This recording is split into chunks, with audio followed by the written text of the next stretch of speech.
Hi guys दोस्तों, good evening साथियों। आप लोगों की आज शैक्षिक मूल्यांकन की तीसरी क्लास है। आज का टॉपिक है परीक्षण और मापन। परीक्षण और मापन में क्या देखिए, परीक्षण का पहला पॉइंट, किसी अवधारणा या परिकल्पना के सत्यापन हेतु परीक्षण का प्रयोग किया जाता है। Conceptual and imagination is verified, परीक्षण में पहला पॉइंट। मापन में, जबकि मापन में छात्र के अंतर्निहित क्षमताओं को संख्यात्मक रूप प्रदान किया जाता है, मापन है। कहने का मतलब होता है कि परीक्षण में इमेजिनेशन, आप कल्पनात्मक तरीके से सत्यापन कर सकते हैं, और मापन में क्या है, संख्यात्मक रूप से उनकी क्षमताओं के रूप में मापन कर सकते हैं। अगला पॉइंट है परीक्षण तात्विक उपलब्धता एवं उसकी गुणवत्ता की परख हेतु व्यवहार परख कार्य है। परीक्षण तात्विक उपलब्धता एवं उसकी गुणवत्ता की परख हेतु व्यवहार परख क्या है, कार्य है। और मापन में, मापन अनुदेशित विषय वस्तु की ग्रहण तीव्रता कितना सीखा परख हेतु किया जाता है। कहने का मतलब है कि आप परीक्षण में कितने अच्छी गुणवत्ता परख के लिए आप सीखे हैं, कितना अच्छा आपका व्यवहार था सीखने के लिए परीक्षण में। और मापन में क्या है कि किसी अनुदेशित विषय वस्तु की तीव्रता को कितना आप सीखे हैं, इसके बारे में मापन में बताया गया है। अगला पॉइंट, परीक्षण मापन की पूर्व संक्रिया होती है। परीक्षण क्या होती है, मापन की पहले की संक्रिया को बोलते हैं ऑपरेशन इंग्लिश में, ठीक है। अब पहले की संक्रिया और मापन में क्या होता है, मापन परीक्षण के उपरांत प्राप्त निष्कर्ष का भौतिक स्वरूप है, फिजिकल क्या है, फिजिकल स्वरूप जो प्रदान करता है वह मापन परीक्षण के उपरांत जो उसका कंक्लूजन निष्कर्ष निकलता है वह क्या है, भौतिक स्वरूप है। अगले पॉइंट में परीक्षण वास्तविकता के निर्धारण करने की व्यवहारिक प्रक्रिया है। परीक्षण में क्या है, आपको सामान्य तरीके से बताने का, वास्तविक रूप से रियलिटी उसमें परीक्षण में की जाती है। और मापन में किसी स्वीकृत नियमों के अनुसार वस्तुओं को अंक प्रदान करने की प्रक्रिया होती है। मापन में किसी वस्तुओं के अनुसार, किसी नियमों के अनुसार, किसी वस्तु के अंकों के अनुसार जो प्रदान किया जाता है वो क्या है, मापन। परीक्षण में क्या है, परीक्षण मात्र भौतिक कार्य का स्वरूप होता है। परीक्षण क्या है, मात्र भौतिक कार्य का स्वरूप है। और मापन या भौतिक सूक्ष्म दोनों स्वरूप एवं है। कहने का मतलब परीक्षण में केवल भौतिक कार्य का स्वरूप होता है और मापन में भौतिक और सूक्ष्म दोनों का स्वरूप होता है। भौतिक और सूक्ष्म दोनों का स्वरूप क्या होता है, दोनों का स्वरूप होता है। अगला टॉपिक, सतत मूल्यांकन। सतत मूल्यांकन में, मूल्यांकन की ऐसी व्यवस्था जो सिखाने के साथ साथ चलती रहे, जिसमें बच्चों के अनुभवों एवं व्यवहारों में होने वाली परिवर्तनों का मूल्यांकन लगातार होता रहे, वह क्या है, सतत मूल्यांकन है। क्या है, सतत मूल्यांकन। सतत मूल्यांकन को और अपने भाषा में समझने का कि लगातार उनका मूल्यांकन करना। जैसे किसी क्लास में कोई टॉपिक, कोई चैप्टर स्टार्ट किए तो उस चैप्टर के एंड तक एक बार बच्चों से अनुक्रिया कर लीजिए कि कितना जो है बच्चा सीखा है, कितना अधिगम बच्चे में हुआ है और कितना नहीं हुआ है। जैसे इसके पहले भी यूनिट टेस्ट हुआ करते थे। आज क्या है, यूनिट टेस्ट को आज भी करवाया जाता है, लेकिन जैसे एग्जाम्पल सीबीएसई बोर्डों में FA1, FA2, FA3, FA4 का टेस्ट होता रहता है और मंथली टेस्ट अलग से होता है। तो क्या है, यह सतत मूल्यांकन तो बच्चा कितना सीखा है। सतत आंतरिक मूल्यांकन प्रणाली उस प्राचीन परंपरा का ही एक अधिक व्यवस्थित और औपचारिक रूप है। क्या है, औपचारिक रूप है, जिसमें अध्यापक गण दैनिक जीवन के बारे में, साप्ताहिक पाक्षिक, मासिक, त्रैमासिक, अर्धवार्षिक, वार्षिक परीक्षाओं के द्वारा अपने छात्रों के ज्ञान, बोध और कौशल का मापन करते हैं तथा उन्हें सुधार हेतु पृष्ठपोषण देते हैं। सुधार हेतु क्या करते हैं? पृष्ठपोषण देते हैं या प्रतिपुष्टि देते हैं। ठीक है। अब क्या है, यह लिखित, मासिक या लिखित, मौखिक और क्रियाकलाप के माध्यम से होता है। या क्या होता है? लिखित होता है, मौखिक भी होता है, क्रियाकलापों के माध्यम से होता है। अब देखिए क्या है, जैसे लिखित में, लिखित के अंतर्गत जो हमारा त्रैमासिक और हाफ ईयरली और ईयरली ये सब परीक्षाएं होती हैं, तो इसमें लिखित, मौखिक, ओरली भी होती है, क्रियाकलापों के माध्यम से, एक्टिविटी के माध्यम से भी सतत मूल्यांकन किया जा सकता है। सतत मूल्यांकन लिखित भी होता है, रिटन, मौखिक, ओरल और क्रियाकलाप मतलब एक्टिविटी के माध्यम से कराया जाता है। तो व्यवहार का अवलोकन द्वारा, ठीक है। अब दक्षता आधारित मूल्यांकन, अगला टॉपिक क्या है? दक्षता आधारित मूल्यांकन। यह मूल्यांकन प्रत्येक दिन कक्षा में शिक्षण के अंतर्गत छात्रों में दक्षता सिखाने के बाद उसका मूल्यांकन किया जाता है। अब अगला टॉपिक आता है व्यापक मूल्यांकन। क्या आता है? व्यापक मूल्यांकन। मूल्यांकन का वह तरीका जिसके द्वारा बच्चे के संज्ञानात्मक, भावात्मक, क्रियात्मक को कौशलात्मक भी बोलते हैं। ठीक है। सभी गुणों तथा विशेषताओं का मूल्यांकन सिखाने के साथ चलता रहता है, व्यापक मूल्यांकन की श्रेणी में आता है। इसमें निरंतरता एवं व्यापकता दोनों पक्ष मौजूद रहते हैं। व्यापक मूल्यांकन में क्या है?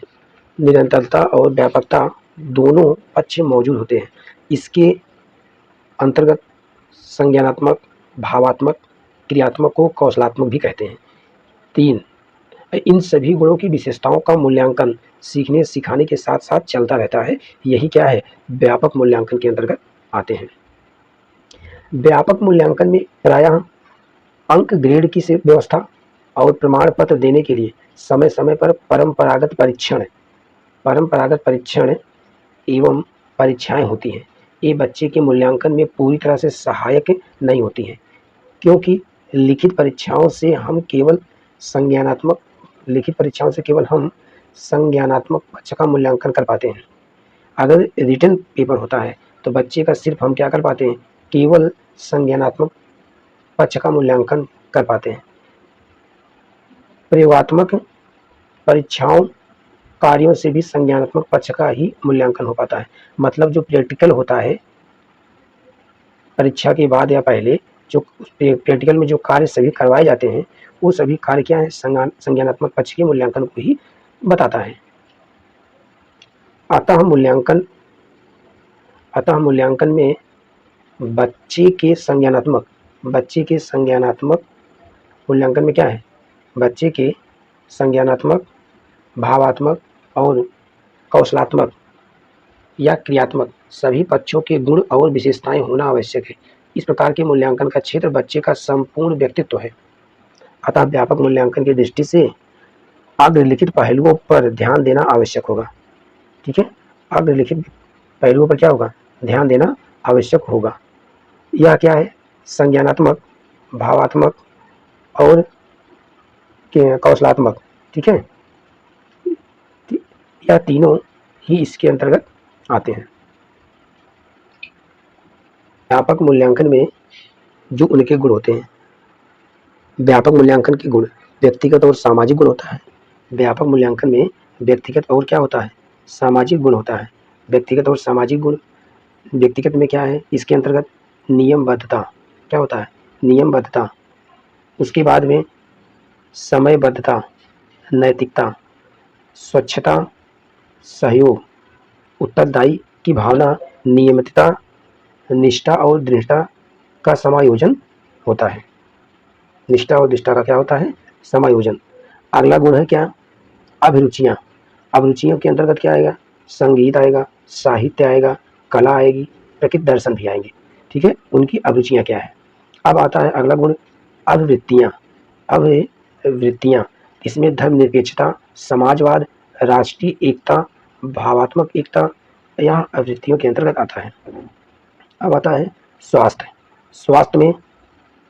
स्वास्थ्य के अंतर्गत लंबाई, वजन क्या है, लंबाई है, वजन है, निरोग्यता, अंगों का सम्यक विकास, निरोग्यता अंगों का सम्यक विकास। ठीक है, अगला गुण 5वां पॉइंट पाठ्यक्रम से संबंधित अन्य गतिविधियों की योग्यता, वाद विवाद, नाटक, भाषण, खेल कूद, व्यायाम, तैरना, स्काउटिंग, ये सब क्या है, व्यापक मूल्यांकन के गुण हैं। व्यापक मूल्यांकन में जो पाठ्यक्रम से संबंधित अन्य गतिविधियों की योग्यता होती है, जैसे वाद विवाद में बच्चे की स्किल कौशल उनके बढ़ते हैं। नाटक रंगमंच के माध्यम से, स्पीच के माध्यम से, खेल कूद के माध्यम से, व्यायाम के माध्यम से, तैरने के माध्यम से, स्काउटिंग कराने से जो है इनके गतिविधियों में, इनके पाठ्यक्रम से संबंधित जो कुछ गतिविधियों के माध्यम से बच्चा अधिक से अधिक सीख सकता है और जान लेता है। ये सब क्या है, व्यापक मूल्यांकन के गुण के अंतर्गत आते हैं। और यह जो है बच्चा सीखता है तो करके, गतिविधियों से करके सीखता है, तो बच्चा भूलता नहीं है जल्दी। सतत मूल्यांकन के क्षेत्र, अगला टॉपिक आता है मूल्यांकन के क्षेत्र। शिक्षा में सतत मूल्यांकन का प्रयोग प्राचीन काल से होता चला रहा है। शिक्षा में सतत मूल्यांकन का प्रयोग प्राचीन काल से होता चला रहा है, जिसके अनुसार शिक्षण के उद्देश्यों, सीखने के अनुभवों तथा परीक्षणों में प्रमुख संबंध स्थापित किया जाता है। सतत मूल्यांकन में शिक्षण एवं प्रशिक्षण दोनों क्रियाएं एक साथ चलती हैं। सतत मूल्यांकन में क्या होता है, सतत मूल्यांकन में शिक्षण और परीक्षण यह दोनों क्रियाएं एक साथ चलती हैं। सतत मूल्यांकन में छात्रों के व्यक्तित्व संबंधी निम्न पक्ष आते हैं। मूल्यांकन के क्षेत्र में अगर पूछा जाएगा क्वेश्चन कि सतत मूल्यांकन के क्षेत्र में परीक्षण के दौरान कितनी क्रियाएं एक साथ चलती हैं, तो 2 क्रियाएं एक साथ चलती हैं। पहला शिक्षण, दूसरा परीक्षण। अब क्या है, सतत मूल्यांकन में छात्रों के व्यक्तित्व संबंधी निम्न पक्ष आते हैं। तो पहला पक्ष क्या है, छात्र की अभिरुचि। क्या है, छात्र की अभिरुचि, छात्र कितना उसमें रुचि लेता है, और छात्र की सृजनात्मकता, नए तरीके से कितना सीखता है, छात्र कितना ज्ञान का अर्जन किया है। ठीक है, छात्र कितना ज्ञान का अर्जन किया। पारिवारिक रुचियाँ, उसमें परिवार की भी रुचियाँ होती है। हमारा परिवार जो है, पारिवारिक रुचियाँ, परिवार ये सोचता है कि हमारा बच्चा कितना अधिक से अधिक सीख जाए, और सरल से सरल शब्दों में। बोध में क्या है, पारिवारिक रुचियों के बाद बोध आता है, फिर आता है व्यक्तिगत रुचियाँ, अपना व्यक्तिगत खुद पर्सनल रुचियाँ भी होती हैं। उसके बाद में शारीरिक स्थिति तथा स्वास्थ्य भी आता है। 8वां अनुप्रयोग, ज्ञान का उपयोग, अनुप्रयोग आता है, ज्ञान का उपयोग होता है। 9वां पॉइंट शैक्षिक उपलब्धि, और 10वां पॉइंट त्रुटियां। शैक्षिक उपलब्धि के मतलब आपने कितनी उपलब्धियों को हासिल किया, और उसके बाद लास्ट में क्या है, त्रुटियां, आपने कितनी गलतियां भी की हैं, और कितनी गलतियों में आपके सुधार हुआ है, कितनी गलतियां भी आपसे हो रही हैं, इसके बारे में आपको यह जो है बताने का प्रयास किया गया है। इसमें सतत मूल्यांकन में छात्रों के व्यक्तिगत संबंधी निम्न पक्ष, ये व्यक्तिगत संबंधी निम्न पक्ष छात्रों के अंतर्गत यही इतने आते हैं। ठीक है, आपको पूरा साथियों क्लास के जैसे ही बेहतरीन नोट्स प्रोवाइड करने का प्रयास कर रहा हूँ, और आप पेपर के दौरान पढ़ के जाएंगे, संभवतः 95% शैक्षिक मूल्यांकन से इसी में से फंसने का है।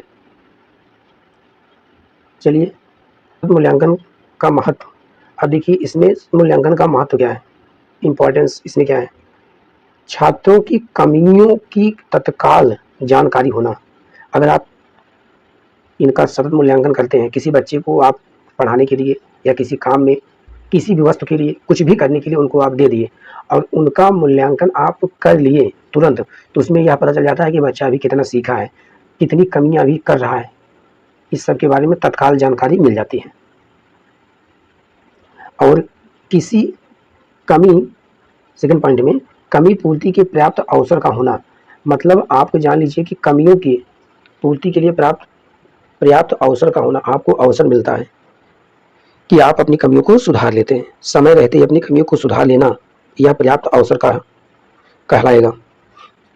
धन्यवाद साथियों, आप लोग ज़्यादा से ज़्यादा शेयर कीजिए अपने दोस्तों के साथ, लाइक कीजिए और सब्सक्राइब कीजिए। और कंटेंट आपको विद्यालय में जैसे क्लास औपचारिक रूप से चलती है सिस्टमेटिक ढंग से, उसी के स्वरूप और रूप के अनुसार मैं आपको नोट्स देने का प्रयास कर रहा हूँ। आप लोग डेली देखते रहिए, नोट्स बनाते रहिए। और भी सब्जेक्ट की क्लास आपको हमारे ही चैनल पर दी जाएगी दोस्त। धन्यवाद साथियों।